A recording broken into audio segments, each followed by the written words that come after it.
오늘도 말씀 나누기 전에 앞뒤 좌우로 보시면서 한번 인사하시겠습니다. 서로 보시면서 사랑합니다, 건강하세요, 이렇게 한번 인사하면 좋겠습니다.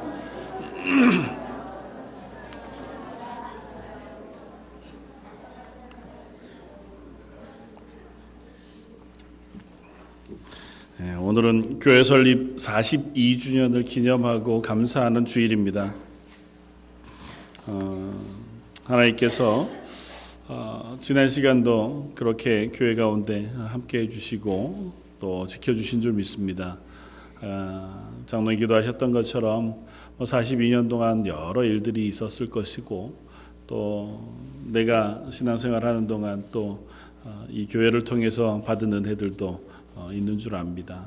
하나님께서 오늘 하루 지나가면서 또 새롭게 해 주시는 은혜가 있기를 바라고, 또 새로운 마음으로 하나님 앞에서 허락하신 한 해 또 믿음으로 살아갈 수 있는 교회가 되어 저 가기를 주님의 이름으로 부탁을 드립니다. 하나님께서 우리를 새롭게 하셨다고 하는 고백은 우리가 얼마든지 할 수 있습니다. 오늘 설교 제목처럼 하나님 우리를 죄악 가운데에서 건져내셔서 새 생명을 허락하신, 그래서 새로운 생명으로 새로운 사람으로 부르시고 또 그렇게 변화시켜 주셨다고 우리는 고백합니다. 우리를 그저 죽음에서만 건지신 것이 아니고 건지셔서 우리에게 새로운 이름을 주시는데 우리가 감당하기 좀 어려운 이름을 주세요. 우리를 성도라고 부르는데요, 거룩한 사람들이라고 하나님 우리를 불러주십니다. 그러니까 죄인 그것에 반하여 우리가 죄악 가운데 살아가던, 하나님 모르던 혹은 하나님 없이 스스로를 의지해 살아가던 사람, 그것에서 건져내셔서 예수님의 생명을 부어 우리들에게 새롭게 하신 이후에는 우리를 거룩한 사람들이라고 불러주신다는 것입니다. 네, 들을 때마다 좀 부끄럽기도 하고 또 한편으로는 무거움도 느껴지는 이름이 아닐 수 없습니다. 우리가 그 하나님의 새롭게 하신 사람들인 것을 깨닫고 오늘 특별히 교회 설립 42주년을 기념하는 주일에 다시 한번 내가 하나님 주신 은혜 가운데 힘있게 서야겠다 다짐할 수 있는 저와 여러분들이 되었으면 좋겠습니다. 말씀 한 곳을 좀 더 찾아보면 좋겠습니다. 레위기, 구약성경 레위기 25장 8절에서 12절까지 말씀입니다. 레위기 25장 8절에서 12절까지 구약성경 185쪽에 있는 말씀인데요.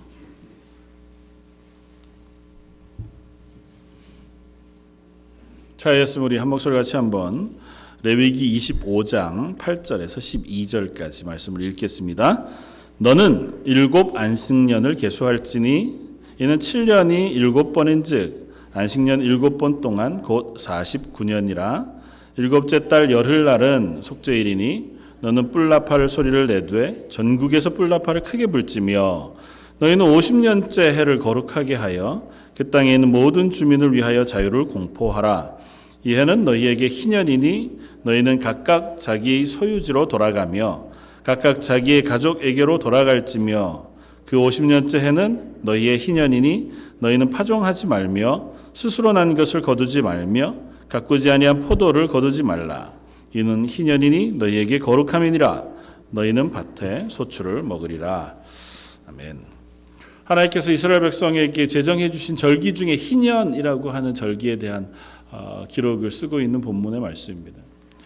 오늘 새롭게 하시는 하나님이라는 제목으로 두 가지를 한번 살펴보면 좋겠다 생각이 되었습니다. 하나는 하나님께서 우리를 죄악 가운데 건지셔서 하나님의 사람으로 새롭게 하셨다고 하는 그 구원의 고백이 우리들 속에 확인되어지는 하루였으면 좋겠습니다. 이미 우리는 하나님의 구원받은 성도입니다. 그렇게 이제 스스로를 고백하는 사람들이니까요. 내가 어떻게 또 어느 곳에서 부르심을 받아 하나님의 자녀가 되었는지 또 거룩한 하나님의 백성이 되었는지를 되씹어보는 하루가 되었으면 좋겠고, 또 하나는 교회 설립 42주년을 맞이해서 우리가 이 날을 우리의 신앙생활의 전환점으로 한번 삼으면 좋겠다 생각이 되었습니다.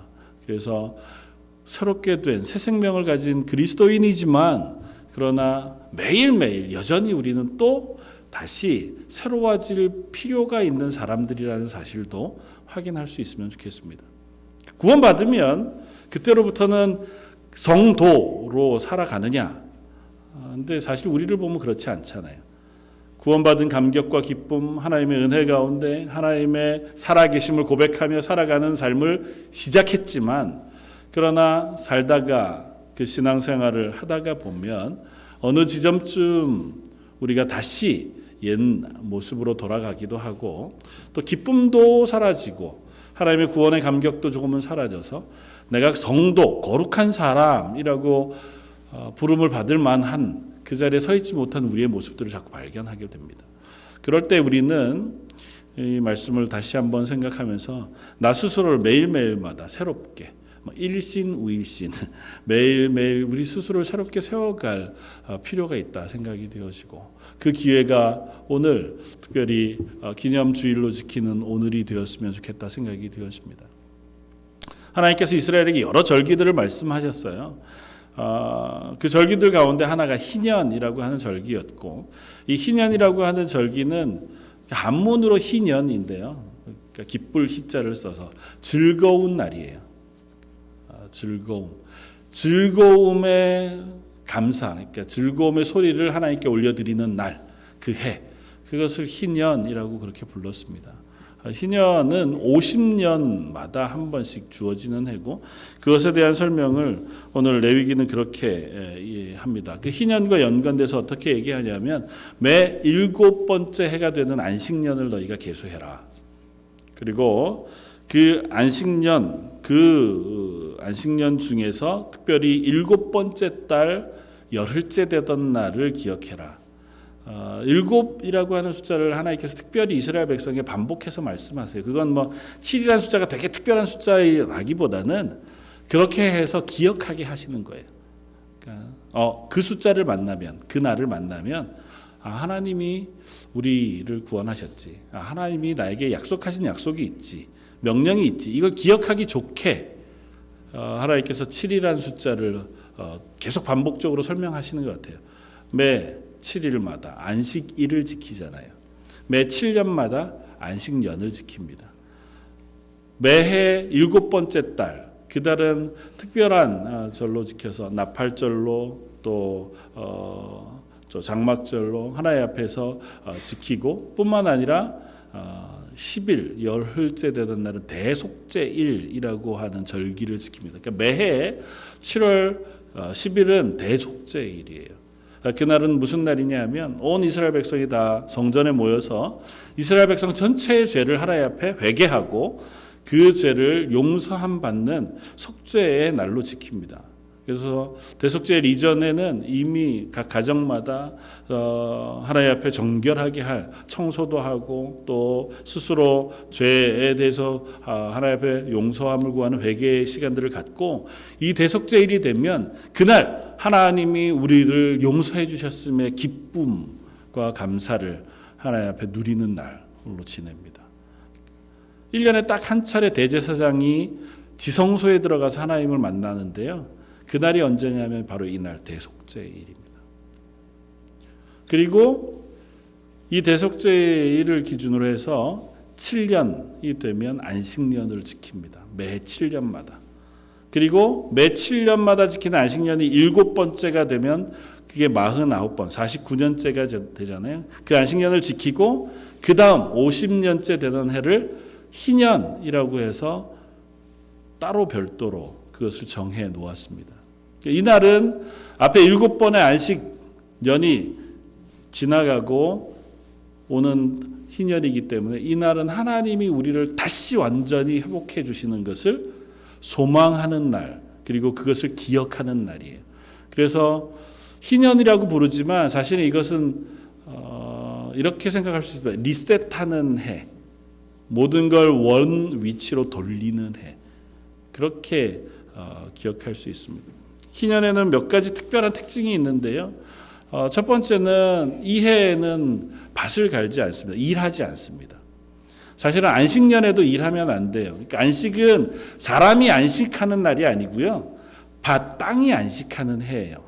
성경이 그렇게 기록합니다. 7번째 되던 안식년에는 땅이 안식하게 할지니 그 해에는 파종하지 않고 경작하지 않습니다. 그저 자연스럽게 나는 것들도 따먹지 않아요.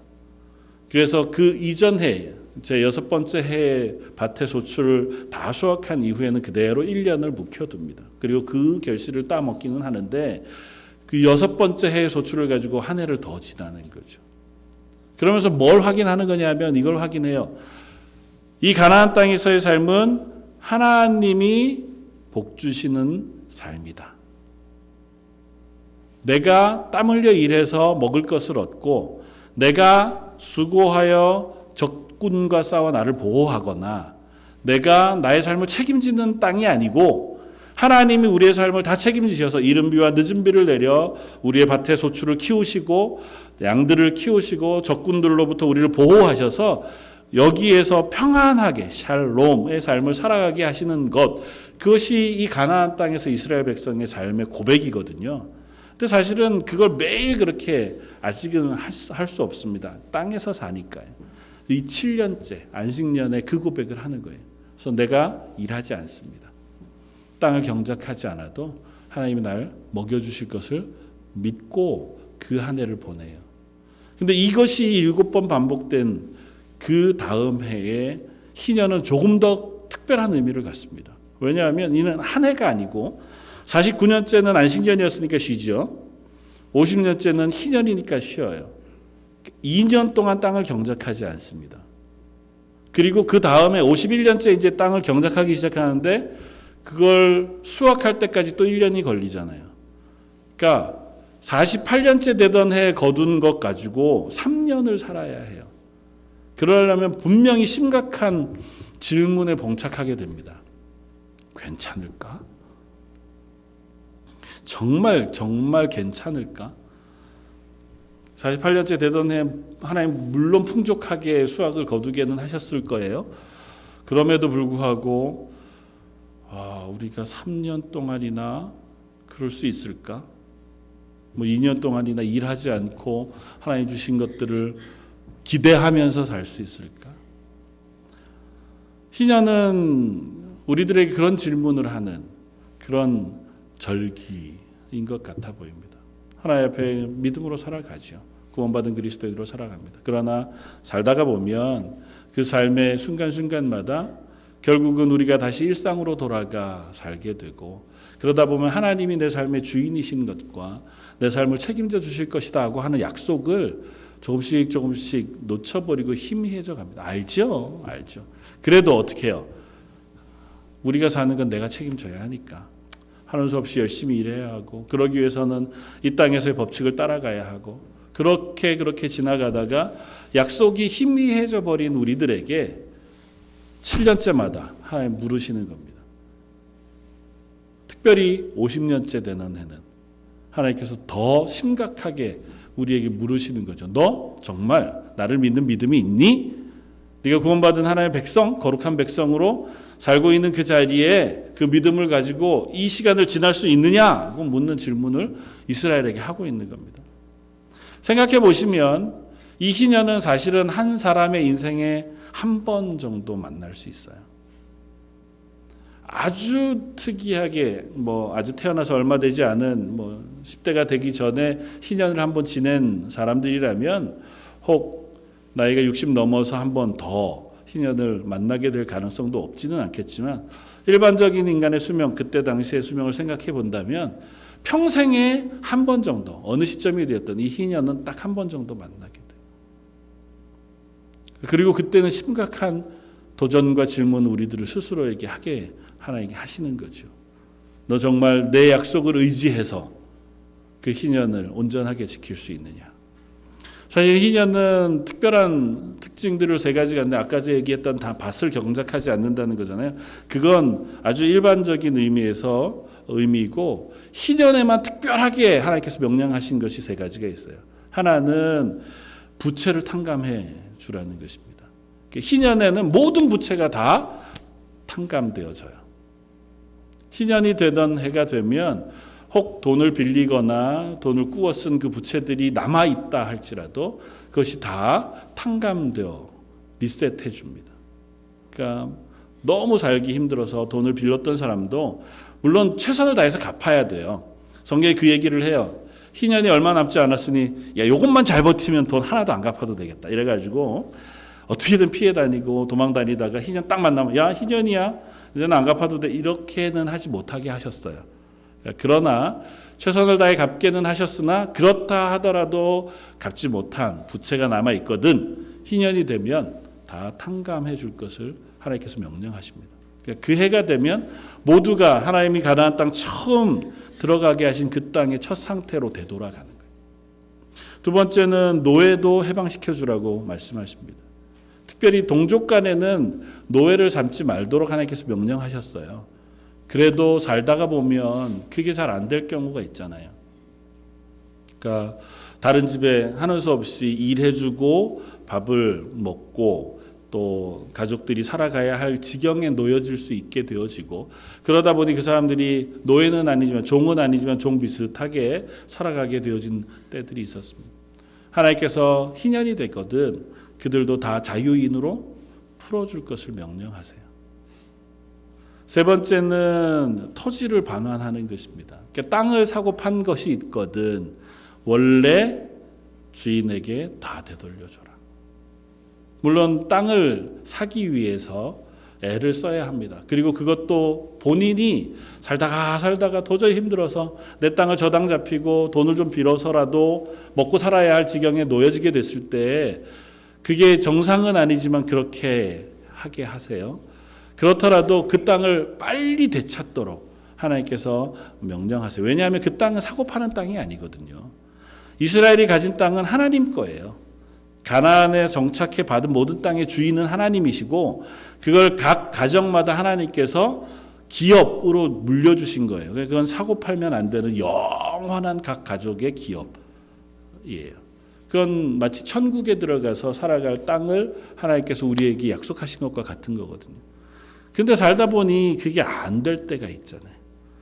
애는 썼는데 뭐 내가 좀 게으를 수도 있고 또 이상한 시절을 만나서 어려울 수도 있고 뭐 내가 죄를 범했을 수도 있고 사기를 당했을 수도 있고 그러다 보니 도저히 안 돼서 땅을 저당 잡히고라도 살아야 할 지경이 됐어요.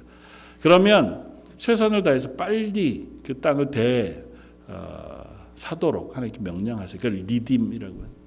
근데 그 사람이 힘이 없으면 그 사람의 가장 가까운 친척이라도 그걸 대신 사줘야 돼요. 그거를 기업물음이라고 해서 룻기에 나오는 거예요. 그 가까운 친족이 그 권리를 행사하도록 돼 있어요. 그래서 사서 원주인에게 되돌려 주도록 여력이 있는 사람. 근데 그것도 쉽지 않잖아요. 그러다가 희년이 되면 아무 조건 없이 원래 주인에게로 땅을 다 되돌려 줍니다. 그러니까 희년이 되면 모든 게 다시 리셋되는 거예요. 원래의 상태로. 하나님이 이렇게 하게 하신 이유는 한 가지입니다. 하나님께서 이스라엘에게 허락하신 것을 기억하게 하시는 거예요. 이스라엘이 가나안 땅에 들어왔을 때 이 땅을 기업으로 받은 것도 하나님이 거저 주신 것인 것을 기억하게 하십니다. 그들이 받은 구원도 하나님으로부터 거저 주어진 것인 것을 그들로 기억하게 하시는 거예요. 그래서 특별히 희년도 이 7번째 달 열흘 대속죄일에 하나님 앞에 감사하며 기뻐하는 날로 지키도록 하나님께서 명령하고 계신 겁니다. 그냥 땅만 되돌려주고 부채만 탕감돼 그래서 기쁜 게 아니고요. 내 죄가 다 하나님으로부터 용서함을 받고 하나님이 우리의 연약함에도 불구하고 우리를 지키시고 보호하셔서 우리의 하나님이 되어주시는 것을 기뻐하는 날 그 해가 희년의 고백인 거죠. 하나님이 일부러 이와 같은 절기를 이스라엘에게 주신 것으로 우리는 기억할 수 있습니다. 그냥 내버려둬도 하나님이 우리 하나님이신 것을 알죠. 그런데 우리는 자주 잊어먹는 사람이니까 절기들을 통해서 혹은 며칠 년마다 특별히 인생에 한 번 하나님께서 특별한 희년이라고 하는 것 경험하게 하셔서 그날 나를 다시 한번 점검하고 정말 나는 하나님의 그 구원하심을 온전하게 고백하고 있나? 내 삶의 주인이 하나님이신 것을 나는 확인하고 살고 있나? 저 여러분들 오늘 교회 42주년 기념주일 감사 예배로 드리는데요. 오늘이 그와 같은 날이 되었으면 좋겠습니다.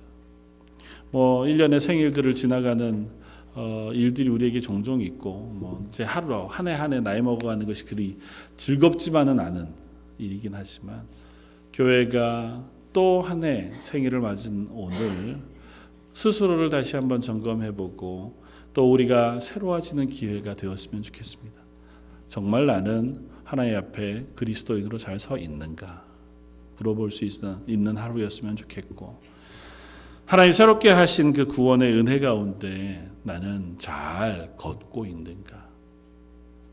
그래서 그 하루를 하나님께서 허락하신 삶을 회복하는 하루로 삼아서 앞으로 다시 되돌아올 한 해 그 삶을 그리스도인으로 하나님의 교회로 잘 살겠습니다 다짐할 수 있는 저와 여러분들이 되었으면 좋겠습니다. 분명한 것은 하나님은 이미 우리를 새롭게 하셨다고 여러 곳에서 선언하고 계시다는 거예요. 하나님 우리를 이미 하나님의 것 삼으셨다고 말씀하고 계시다는 것입니다. 이미 우리는 변화되었고 이전 것은 지나갔으며 새 것이 되었다는 선언을 받은 사람들이라는 겁니다. 그러니까 다시 옛날로 돌아갈 일은 잘 없어요. 그리고 다시 새로워져야 할 만한 그 옛자리에 서 있지는 않습니다.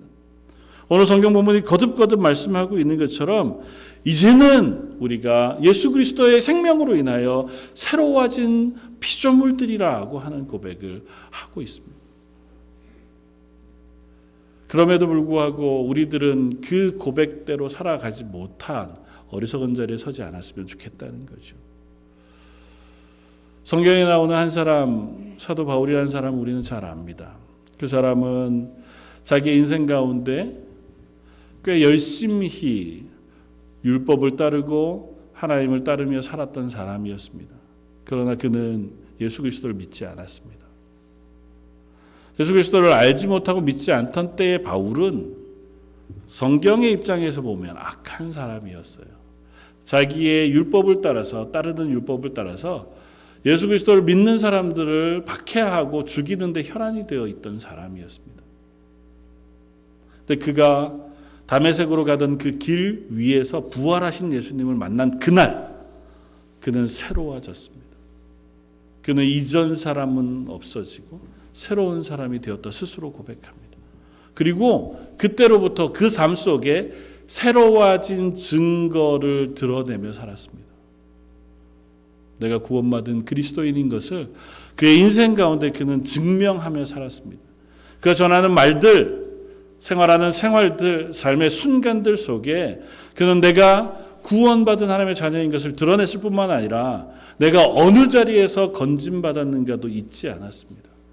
그래서 사도 바울은 사도로서 교회를 세우고 복음을 전하고 온 곳에서 숱한 하나님의 일들을 감당하는 사람이었지만 스스로를 향해서 그렇게 고백해요. 나는 여전히 죄인의 괴수와 같은 사람이다. 하나님의 사랑을 감당할 수 없고 하나님의 구원을 받을 자격이 없는 사람이라는 것을 나는 잘 안다고 스스로 고백해요. 그랬기 때문에 그가 사역하는 그 시간 내도록 그가 항상 각광받고 존경받고 칭송받는 자리가 아니었음에도 불구하고 그것으로 인하여 불만을 갖거나 분노하거나 그것 때문에 힘겨워하지 않았습니다. 사도 바울의 사역의 시간들은 한 30여 년쯤 된다 그렇게 보통은 이야기합니다. 그 중에 한 20년 정도는 전도 여행을 다니면서 1, 2, 3차 전도 여행과 또 복음을 전하고 교회를 세우는 일들에 힘썼던 시간들이었고 마지막 10년은 로마에 의해서 잡혀서 예루살렘에서부터 로마까지 또 로마에서 감옥에 갇힌 채로 삶을 살아가던 시기, 그리고 마지막 모기 배임을 당해서 순교하는 그 순간까지의 삶을 살았다 생각이 되어집니다. 근데 그 모든 시간 속에 사도 바울이 평안했던 시절이 별로 없어요. 고린도서에서 고백하는 것처럼 그가 얼마나 많은 순간 매에 맞았고 돌에 맞았고 배고팠고 파산의 위험 속에 있었고 사람들 피해 도망 다녀야 했는지를 스스로 고백합니다. 거반 죽어 밖에 버려진 일들도 한두 번이 아니었다 스스로 고백합니다. 그 시간들 속에 물론 사랑도 받고 존경도 받았죠. 그러나 그 순간 많은 시간, 대부분은 도망다니고 위협당하고 감옥에 갇혀 있는 채로 그 시간들을 보내어 갔던 것을 봅니다. 그러나 그는 그 자리에서도 겸손했고 자기가 받은 구원으로 인하여 기뻐했고 감사했습니다. 맞는 것이 안 아플 리 없었을 것이고 배고픈 것 그것이 그냥 아무렇지도 않게 지나갈 만한 것이 아니었을 겁니다. 힘겹고 지친 순간들이 그에게 있었음에도 불구하고 적어도 그는 그를 새롭게 해주신 그 구원의 은혜의 감격만은 놓치지 않았다. 그리고 그가 부르심 앞에 신실하게 걸어가려고 하는 그 증거와 고백들을 스스로 포기하지 않았다는 것과 그리고 사람들 앞에 내가 연약한 자리에서 구원받았다는 감사와 그 감격을 놓치지 않고 겸손하게 설 수 있었던 사람이었던 것을 우리 성경을 통해서 확인합니다. 저 여러분들의 삶도 그와 같은 증거들을 가지고 살아갈 수 있는 그리스도인의 삶이었으면 좋겠습니다. 흔히 요즘 우리의 눈살을 찌푸리게 할 만한 그리스도인들의 모습을 뉴스로 듣거나 혹은 소식을 통해서 듣습니다. 그런 것의 대부분은 이런 거죠. 그들이 잘못했다가 하나님 앞에 회개하고 용서함을 받았다고 간증은 하는데 결코 그들이 피해자에게 혹은 자기들이 잘못한 일을 고치지도 바꾸지도 않고 그 삶도 변하지 않았을 경우에 세상으로부터도 욕을 얻고 또 우리들 보기에도 참 답답한 그런 자리에 서 있는 분들이 있습니다. 난 하나님 앞에 회개했어. 그리고 하나님이 날 용서해 주셔서 내가 죄사함을 받고 큰 기쁨 속에 있어. 하나님이 우리의 죄를 용서하시죠. 우리가 어떠하든지 우리의 죄를 용서하시는 하나님이 분명하죠. 그러나 한 가지는 우리가 확인할 수 있습니다. 그가 하나님의 은혜를 입어서 용서함을 받았다면 그는 그 삶의 태도가 바뀌어야 할 것입니다.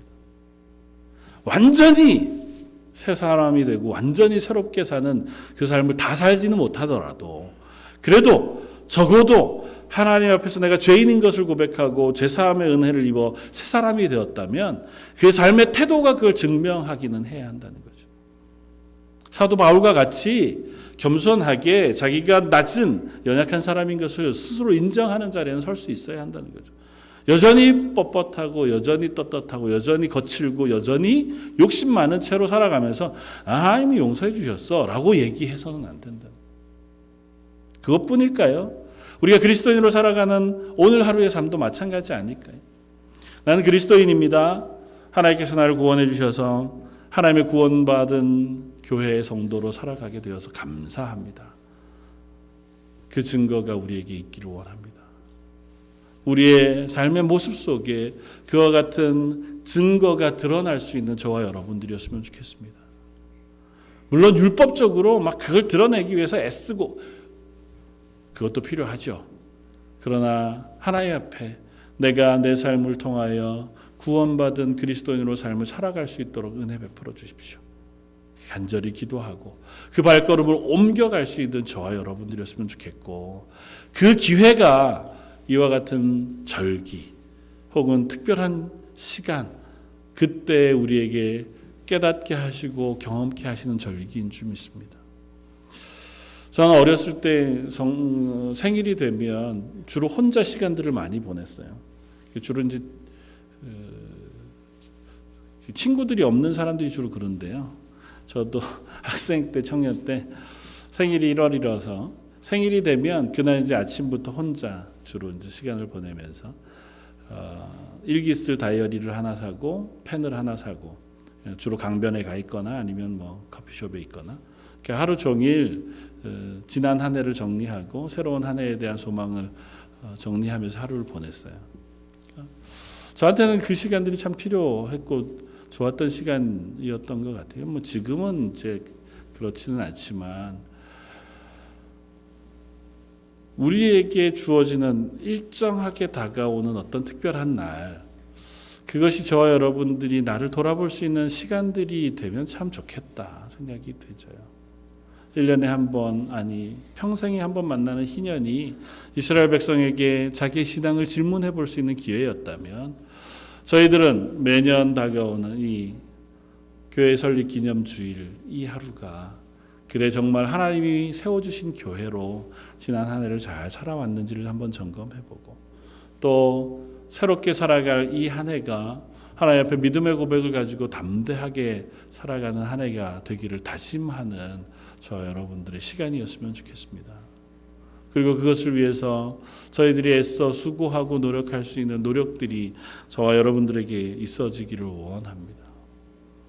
우리가 새로워진다는 건 별다른 게 아니에요. 사실은 어제까지 그렇게 살았는데 오늘부터 난 새로워질 거야 이런다고 삶의 태도를 싹 바꾼다고 한들 우리가 얼마나 바뀌겠습니까? 또 그게 또 쑥스럽잖아요. 낯간지럽기도 하고. 그래서 우리가 그걸 잘 못하기도 하는데요.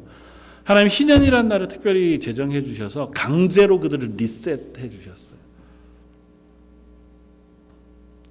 빌리고 남 밑에 종살이하고 또 팔아서 내 땅 됐던 것들도 다 원상태로 돌리셔서 다시 가나안 땅 처음 들어왔을 때 하나님께서 허락하신 땅과 집과 삶을 다시 시작하면서, 맞아, 이 땅에서의 삶은 하나님이 복 주시고 주관하시는 삶이지, 내가 애쓰지 않아도, 내가 나를 위해서 모든 시간을 다 쓰지 않아도, 내가 심지어 올 한 해 동안 일하지 않고 경작하지 않고 하나님을 기억하며 보내는 한 해를 보낸다 할지라도 하나님이 내 삶을 책임져 주시지 확인하는 시간이었을 겁니다. 왜 그 시간이 항상 풍족하기만 했겠어요? 그렇지 않을 수도 있었겠죠.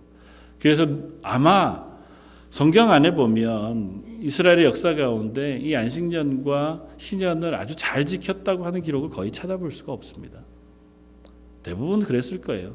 말씀은 하셨지만 그래도 어떻게 그렇게 삽니까? 우리가 또 준비할 건 해놔야지. 48년째가 됐는데 풍족하긴 한데 이걸 아무리 생각해봐도 3년 먹을 만큼은 안 돼. 그러면 우리가 앞으로 3년을 먹을 어떤 준비를 하든지, 아니면 그거 뭐 조금 하나님 앞에 약간의 다른 길들을 양해를 구하고 뭐 하든지, 그렇게 살아가다가 보니까 희년도 희미해지고 안식년도 희미해진 채로 살아가지 않았겠습니까? 저 여러분들의 삶도 어쩌면 그런지 모릅니다. 하나님 앞에 그리스도인으로 살기는 살지만 그러다 보니 우리가 살아가는 삶 속에서 그 고백이 약간은 희미해지고 결단들이 희미해져가는 시간들도 지내는지 모릅니다. 오늘 다시 결단하고 뒷일은 하나님 앞에 내어 맡기고 내 삶이 변화된 새로워진 그 고백들을 가지고 살아갈 수 있도록 다짐하는 저와 여러분들이었으면 좋겠습니다. 올해 들어서 제가 1월부터 계속 함께 하기를 고백했던 것처럼 다른 거 말고요, 예배 5분 일찍 나오십시오. 그것도 좋은 결단, 하나님 앞에 예배하기 위한 우리의 고백을 나눌 수 있는 귀한 결단이 되는 줄 압니다. 일주일에 한 번 시간을 내서 새벽 예배에 나오십시오. 그날만큼은 내가 한 달에 한 번 정도쯤은 토요일이라도 나오셔서 교회를 청소하는 일에 나도 한 번 동참해야겠다. 수요일 예배 한 번, 내가 한 달에 한 번은 그래도 수요 예배에 참석해서 기도하고 내 신앙을 점검하는 시간을 가져야지. 그게 전부는 아니지만 그렇게 우리가 스스로를 자꾸 점검하고 확인해 갈 때 우리가 우리의 신앙들을 더 풍성하게 지켜가고 은혜 가운데 지켜갈 수 있는 줄 알아요. 모든 것 다 양해할 수 있죠. 저도 다 이해가 됩니다. 여러분들의 상황이 다 이해가 되고, 하나님이라고 왜 이해가 안 되시겠어요? 다 이해가 되죠. 그러나 이해가 되는 대신에 우리가 그 기쁨과 감사를 놓쳐요. 안식년 희년에 내가 밭을 경작하지 않고 하나님 주신 것으로 먹어야 하나님이 내게 주신 은혜가 경험되고 감사가 일어나죠. 그럼에도 불구하고 내가 그 해 열심히 일해서 한 해를 살면 희년이라는 게 있기는 있지만 그 하나님이 내게 주신 것에 대한 감사는 누릴 수가 없지 않겠습니까? 저 여러분들이 그리스도인으로 살기로 결단하고 그 결단을 실현하고 실천하는 그 순간 우리는 우리의 삶을 지키시는 하나님의 은혜와 하나님의 동행하심을 누리고 또 경험할 수 있는 줄 믿습니다. 한 가지 하나님 앞에 내가 그리스도인으로 살겠습니다. 이 42주년이 되는 올해 하나님 앞에서 다시 마음을 좀 다잡고 하나님의 교회로, 하나님의 사람들로 든든히 설 수 있는 기회가 되면 좋겠습니다. 기도하면서 은혜를 구하는 저와 여러분들 되시기를 주님의 이름으로 부탁을 드립니다. 한번 같이 기도하겠습니다. 우리를 새롭게 하시는 하나님, 우리의 육신을 따라 살아가는 그 지난 삶은 치워주시고 예수 그리스도의 생명을 의지하여 하나님의 자녀로 거룩한 백성으로 살게 하시는 새 사람이 되게 하신 하나님께 감사와 찬양을 드립니다. 오늘 교회 설립 42주년이 되는 그 기념주일, 저희가 다시 한번 결단하고 하나님께서 우리를 새롭게 하심에 몸을 맡겨 내일부터는 하나님이 나의 삶의 주인이신 것을 증거하고 고백하는 그 삶을 살아가고자 다짐합니다. 하나님 그렇게 할 수 있도록 믿음을 허락하시고 은혜를 베풀어 주시고 우리 삶을 능력으로 덮어 주옵소서. 예배하는 모든 성도들에게 그 은혜를 허락해 주실 것을 원하오며 모든 말씀 예수님 이름으로 기도드립니다. 아멘. 찬송가 270장을 함께 찬양하시겠습니다.